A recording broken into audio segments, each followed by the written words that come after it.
हम लोगों ने पहले कहा था कि किसी भी हालत में 2025 के बाद जो चुनाव के परिणाम आएंगे उसके बाद नीतीश कुमार जी मुख्यमंत्री नहीं रहेंगे। 202 विधायक हैं, फिर भी 3 महीना 4 महीना भी नीतीश कुमार मुख्यमंत्री बनने की स्थिति में नहीं है, उनको छोड़कर जाना पड़ रहा है। भाजपा के जो लोग हैं जो दिल्ली में बैठे हुए हैं, अब उनके नुमाइंदे जो हैं वो यहाँ पटना में बैठेंगे और बिहार की सरकार गुजरात के लोगों के द्वारा दिल्ली से बैठकर चलाई जाएगी।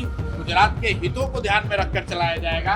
बिहार के बच्चों के बिहार की चिंता कम और गुजरात की चिंता ज्यादा होगी। नीतीश कुमार राज्यसभा जा रहे हैं। सवाल है कि बिहार का अगला मुख्यमंत्री कौन होगा। इस बीच प्रशांत किशोर ने एक बार फिर से बड़ी भविष्यवाणी कर दी है। बिहार का मुख्यमंत्री कैसा होगा, इसको लेकर प्रशांत किशोर ने भविष्यवाणी की। आपको बता दें कि चुनाव से पहले भी प्रशांत किशोर ने भविष्यवाणी की थी और उन्होंने अपनी बातों को दोहराया है। कहा है कि हमने तो पहले ही कहा था कि नीतीश कुमार बहुमत लाने के बाद भी मुख्यमंत्री नहीं रहेंगे। क्यों नहीं रहेंगे, इसका कारण भी प्रशांत किशोर बता रहे हैं और फिर से ये बता रहे हैं कि अब बिहार का मुख्यमंत्री कौन बनेगा। आप प्रशांत किशोर को सुनिए।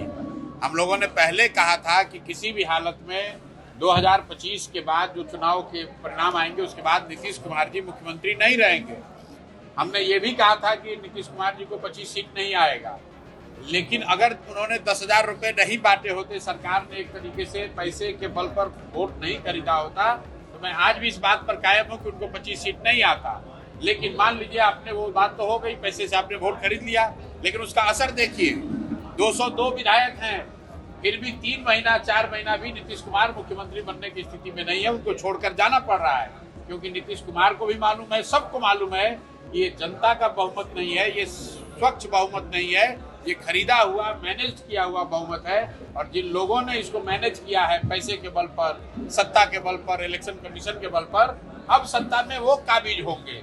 भाजपा के जो लोग हैं जो दिल्ली में बैठे हुए हैं, अब उनके नुमाइंदे जो हैं वो यहाँ पटना में बैठेंगे और बिहार की सरकार गुजरात के लोगों के द्वारा दिल्ली से बैठकर चलाई जाएगी। गुजरात के हितों को ध्यान में रखकर चलाया जाएगा। बिहार के बच्चों के बिहार की चिंता कम और गुजरात की चिंता ज्यादा होगी। इस बात की भविष्यवाणी जनसुराज ने पहले की थी और आने वाले समय में आप देखेंगे आपको इस सरकार का सही चाल चरित्र और चेहरा दिखेगा। इसको बिहार का कोई व्यक्ति जरूर चलाएगा, लेकिन उसकी जो लगाम होगी उसको चलाने वाले लोग होंगे वो गुजरात के लोग होंगे। क्योंकि इस बार जो रिजल्ट आया है वो उन्हीं लोगों ने सत्ता के बल पर, इलेक्शन कमीशन के बल पर, सरकारी संसाधन के बल पर, ये मैन्युफैक्चर्ड मैंडेट है, तो स्वाभाविक है कि जिस तरह का मैंडेट आया है सरकार भी वैसे ही आपको दिखेगी। विधानसभा के चुनाव में क्या होगा? तो आपने प्रशांत किशोर को सुना, उन्होंने अपनी पुरानी बातों को याद दिलाया है और बताया है कि अब बिहार का अगला मुख्यमंत्री कैसा होगा। बिहार का अगला मुख्यमंत्री वही होगा जो गुजरात से कंट्रोल होगा।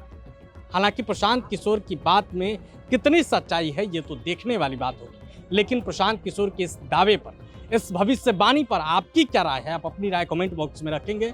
वीडियो देखने के लिए आपका धन्यवाद। प्रभातखबर.com, विश्वास वही, रफ्तार नहीं।